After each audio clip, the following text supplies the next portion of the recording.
ശുദ്ധജല വിതരണം നടത്തുന്നതിന് വേണ്ടിയുള്ള നടപടികളാണ് ജലജീവൻ മിഷൻ സ്വീകരിച്ചതെന്ന് മന്ത്രി റോഷി അഗസ്റ്റിൻ. ഈ പദ്ധതിയുമായി സഹകരിക്കുന്നവരാണ് നിയമസഭാ അംഗങ്ങൾ. കഴിഞ്ഞ 3.5 വർഷം കൊണ്ട് 19 ലക്ഷം കണക്ഷനുകൾ ജലജീവൻ മിഷനിലൂടെ നൽകാൻ കഴിഞ്ഞുവെന്നും മന്ത്രി പറഞ്ഞു. സമ്പൂർണ്ണമായി കുടിവെള്ളം കൊടുക്കുക തന്നെ ചെയ്യും, ഒരാക്ഷേപം ഉണ്ടാവില്ല. അതാണല്ലോ ഞാൻ സൂചിപ്പിച്ചത്. ആ പ്രവർത്തികൾ പോകുന്ന ഘട്ടമാകുമ്പോൾ ചില ബുദ്ധിമുട്ട് വരും. റോഡ് പൊളിക്കാതെ ഈ ജോലി ചെയ്യാൻ പറ്റത്തില്ല. അതിനുവേണ്ടി വേറെ ഒരു മാർഗവും ആവിഷ്കരിക്കാൻ പറ്റുന്നൊരു സ്ഥിതിയില്ല. പിന്നെ പുതിയ കണക്ഷൻ കൊടുത്തു. നിലവിലുള്ള സിസ്റ്റത്തിൽ നല്ലേ ഡോക്യുമെന്റേഷൻ സിസ്റ്റത്തിൽ കൂടി അല്ലാതെ എങ്ങനെയാണ് പുതിയ കണക്ഷൻ കൊടുക്കാൻ പറ്റുന്നത്? വെള്ളം കിട്ടാത്ത ഒരു കൺസ്യൂമർ പോലും ഒരു പൈസയും വാട്ടർ അതോറിറ്റിക്ക് അടയ്ക്കേണ്ടതില്ല. അത് കൃത്യമായി പരിശോധിച്ച് നോക്കാനുള്ള എല്ലാ ക്രമീകരണവും നടത്തിയിട്ടുണ്ട്.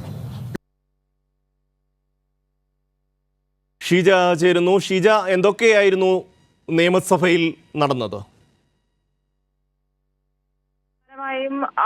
സംസ്ഥാനത്ത് ജലജീവൻ മിഷന്റെ പ്രവർത്തനം നിശ്ചലമായി എന്നാരോപിച്ചാണ് പ്രതിപക്ഷം സഭ നിർത്തിവെക്കണമെന്ന ഉപക്ഷേപത്തിന് നോട്ടീസ് നൽകിയിട്ടുണ്ടായിരുന്നത്. ഇതിൽ ശുദ്ധജല വിതരണം നടത്തുന്നതിന് വേണ്ടിയുള്ള നടപടികളാണ് ജലജീവൻ മിഷനിലൂടെ സർക്കാർ നടപ്പാക്കുന്നത് എന്നുള്ള കാര്യം മന്ത്രി വ്യക്തമാക്കി. ഈ പദ്ധതി കേന്ദ്ര സംസ്ഥാന പദ്ധതിയാണ്. അതുകൊണ്ട് തന്നെ കേന്ദ്രത്തിന്റെ ഫണ്ട് കൂടി ലഭിച്ച് ആ രീതിയിൽ കൂടിയാണ് പ്രവർത്തനം മുന്നോട്ട് പോകുന്നത്. പക്ഷേ കേന്ദ്രത്തിന്റെ ഫണ്ട് മതിയായ രീതിയിൽ ലഭിക്കാത്തൊരു സാഹചര്യമാണ് നിലവിൽ സംസ്ഥാനത്ത് നിലനിൽക്കുന്നത്. പക്ഷെ അത് പദ്ധതിയുടെ പ്രവർത്തനത്തെ ബാധിക്കാത്ത തരത്തിലേക്ക് കാര്യങ്ങൾ കൊണ്ടുപോകാനാണ് ഇപ്പോൾ സംസ്ഥാന സർക്കാർ നടപടി സ്വീകരിച്ചിരിക്കുന്നത്. ബജറ്റ് വിഹിതമായി 500 കോടി നീക്കിവെക്കുമ്പോൾ പോലും അതിനപ്പുറത്തേക്ക് 1000 കോടി ചെലവാക്കിക്കൊണ്ടാണ് സംസ്ഥാന സർക്കാർ മുന്നോട്ട് പോകുന്നത്.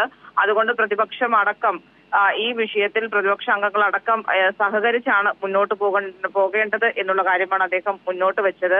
ഏതായാലും നിലവിലിപ്പോൾ ഒരു തരത്തിലുള്ള അലംഭാവവും ഈ പദ്ധതിയുടെ കാര്യത്തിൽ സർക്കാരിന്റെ ഭാഗത്തു നിന്ന്, സംസ്ഥാന സർക്കാരിന്റെ ഭാഗത്തു നിന്നും ഉണ്ടായിട്ടില്ല. കേന്ദ്രത്തിന്റെ ഫണ്ട് സംസ്ഥാനം പാഴാക്കുന്ന ഒരു സാഹചര്യം ഇല്ല എന്നുള്ള കാര്യങ്ങളും മന്ത്രി റോഷി അഗസ്റ്റിൻ വ്യക്തമാക്കി. അതിനൊപ്പം തന്നെ നിലവിൽ സംസ്ഥാനത്ത് 92 പഞ്ചായത്തുകളിലാണ് ഇതിന്റെ ഭാഗമായുള്ള ശുദ്ധജല വിതരണം പൂർത്തിയാക്കിയിട്ടുള്ളത്. ഡിസംബർ ആകുമ്പോഴേക്കും 100 പഞ്ചായത്തുകളെ കൂടി ഇതിന്റെ പരിധിയിലേക്ക് കൊണ്ടുവരാൻ സാധിക്കുമെന്നും മന്ത്രി വ്യക്തമാക്കുകയും ചെയ്തു. ഏതായാലും പ്രതിപക്ഷം ആരോപിച്ചതിനൊക്കെ കൃത്യമായ രീതിയിൽ കണക്കുകൾ സഹിതം നിരത്തിയാണ് മന്ത്രി മറുപടി നൽകിയത്. മന്ത്രിയുടെ മറുപടിയുടെ അടിസ്ഥാനത്തിൽ പ്രതിപക്ഷത്തിന്റെ ഉപക്ഷേപ നോട്ടീസിന് അനുമതി സ്പീക്കർ നിഷേധിക്കുകയായിരുന്നു. ഇതിൽ പ്രതിഷേധിച്ച് പ്രതിപക്ഷം സഭയിൽ നിന്നും ഇറങ്ങിപ്പോയി. ഷമി. ഷീജയാണ് നിയമസഭയിൽ നിന്ന് വിവരങ്ങൾ നൽകിയത്.